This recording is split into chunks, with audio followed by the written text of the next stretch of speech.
Hi friends, good morning, శుభోదయం అందరికీ కూడా. ఇవాంటి వీడియోలో ముందుగా పిల్లలందరికీ కూడా హ్యాపీ చిల్డ్రన్స్ డే. నాన్న చక్కగా చదువుకోండి, మీ భవిష్యత్తు బంగారు బాటగా మలుచుకోవాలని మనస్ఫూర్తిగా కోరుకుంటున్నాను. ఉన్నతమైన శిఖరాలకు వెళ్ళాలని మనస్ఫూర్తిగా కోరుకుంటున్నాను.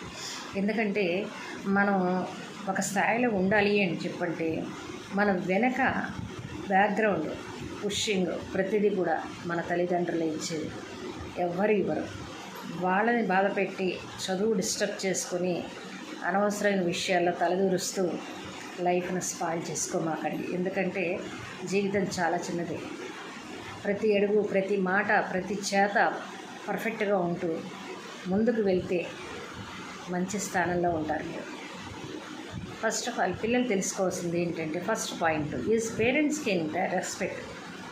పేరెంట్స్కి ఎలాంటి రెస్పెక్ట్ ఇవ్వాలి? ప్రతిదీ మనం చేసే ప్రతి పని, ప్రతి మాట వాళ్ళతో షేర్ చేసుకోండి. దయచేసి అది మంచి అయినా సరే, చెడైనా సరే షేర్ చేసుకోండి పేరెంట్స్తో.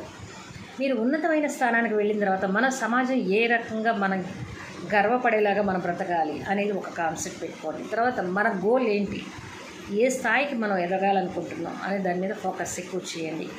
తర్వాత ప్రజలకి మనం ఏం చేయగలం, మన నుంచి ప్రజలకి మంచి చేయాలంటే ఏం చేయగలం అనేది కూడా ఆలోచించుకొని స్టెప్ తీసుకోండి.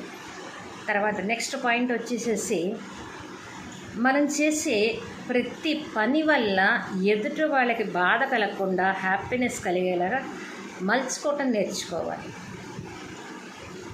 తర్వాత నెక్స్ట్ పాయింట్ వచ్చేసి, ప్రతి పిల్లల్లో డిసిప్లిన్ అనేది ఉండాలి. కంపల్సరీగా డిసిప్లిన్ అనేది ఉండాలి. పేరెంట్స్కి ఇచ్చే విలువ పేరెంట్స్కి ఇవ్వాలి, గురువుకి ఇచ్చే విలువ గురువుకి ఇవ్వాలి. తర్వాత పెద్దవాళ్ళకి, మన ఇంటి పెద్దలకి ఇచ్చే గౌరవం వాళ్ళకి ఇవ్వాలి.